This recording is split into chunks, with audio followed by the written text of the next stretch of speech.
Hello and welcome to Love Anything Art. Today I have a simply fun stencil project for you. I'm using Primo Pearl clay and I'll roll it out, but I do want it to start with a pretty thickness.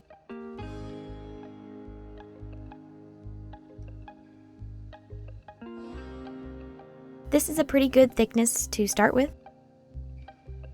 For this next part, I do recommend using gloves just to keep the dyes off of your fingers. I'm using a pair of used gloves.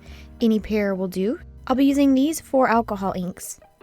Kiwi, Petal, which is a red color, Lemon,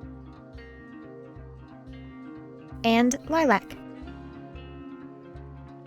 Be sure to shake before use.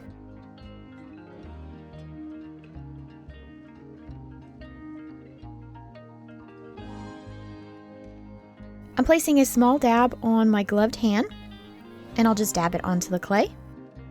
I do like to go through all of the colors once. Then if there are any areas that are not covered with ink, I'll just go back through and fill it in with the ink.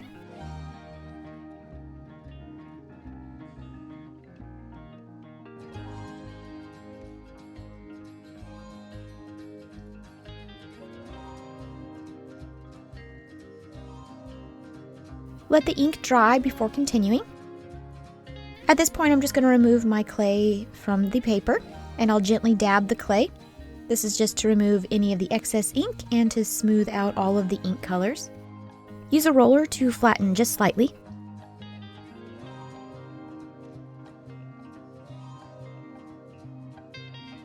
I'm using this stencil of circles. If you want one or you are interested in them, I will leave links below. Lay the stencil out on the clay and pat it into place.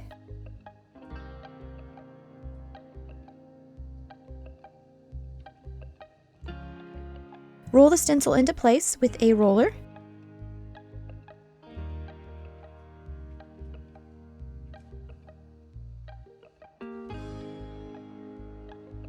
Gently remove the stencil by peeling it away.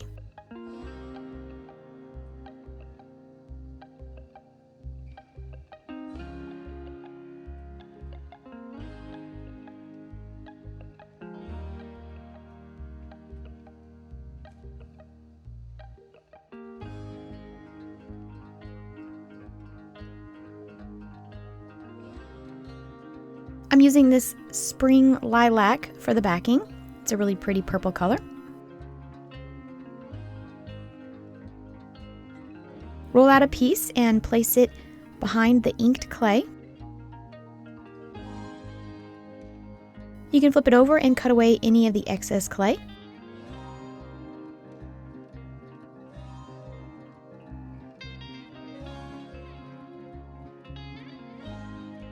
Cut your inked clay into 1/2 inch thick strips. For this next part, I would recommend using a toothpick or something with a similar width and thickness. Lay the toothpick along the seam of the widest piece of cut clay. Be sure that the end of the toothpick overlaps the edge a little bit on both sides. Cut the clay at an angle so that each piece is smaller than the previous one.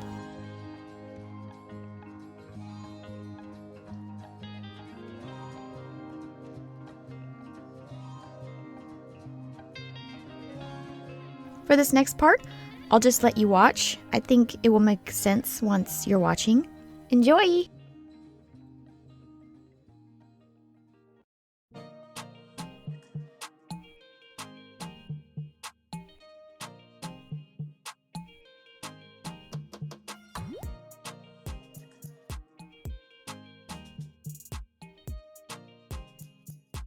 And just as a little quick side note, I do have an Etsy shop where I sell all of the things I make, and also things that I don't necessarily make on YouTube.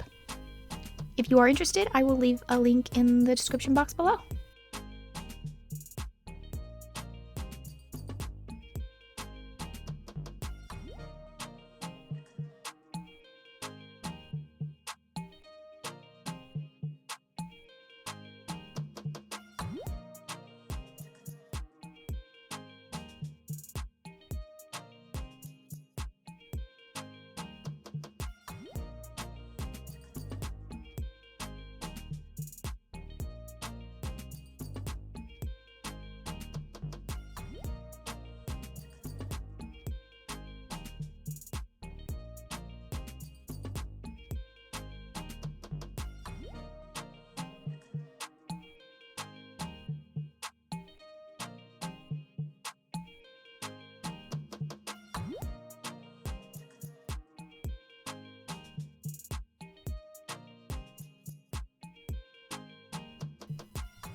If you are enjoying this video, please consider hitting that subscribe button. And don't forget to turn on the notifications so you get notified when I upload a new video.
To clean up the clay, you can use rubbing alcohol and a Q-tip. It'll clean up any fingerprints and hairs or fibers that might be on the clay. Repeat with the other sections to make your necklace as long as you want. With my leftover clay, I'm going to make these little coral reef pieces. Stretch out a piece of scrap clay.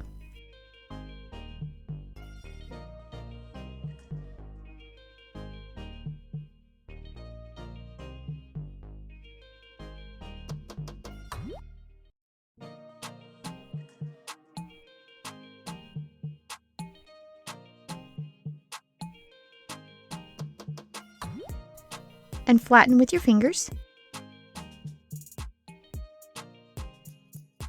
Then fold back and forth to make this accordion or coral reef look.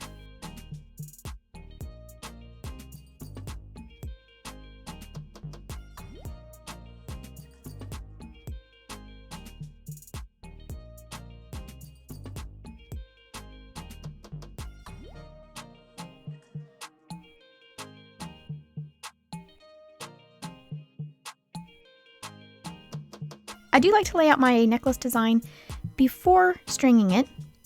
That way I can make sure I like the layout, the colors, and so that I have enough pieces to make my necklace. I'm using these light purple beads. They are cut in such a way that they catch the light and shine and sparkle very nicely.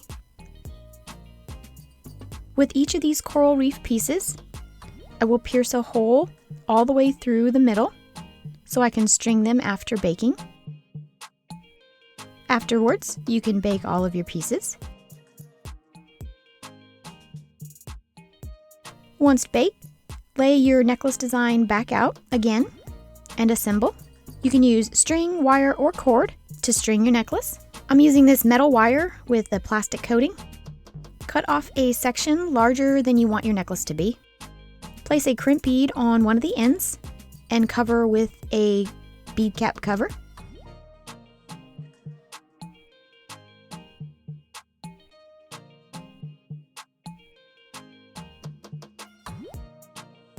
Then start stringing your necklace.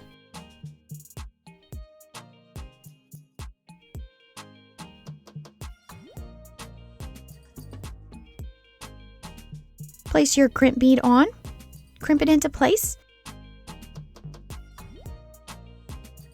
Cut off any excess wire. And then just put a bead cap cover over that to cover up your crimp bead. Add on your toggle. And then add on your clasp. Done! I love this piece. It reminds me of the sea with all the circles and the light metallic shine to it. It just screams, under the sea. I hope you enjoyed this video. Thank you so much for watching. Bye!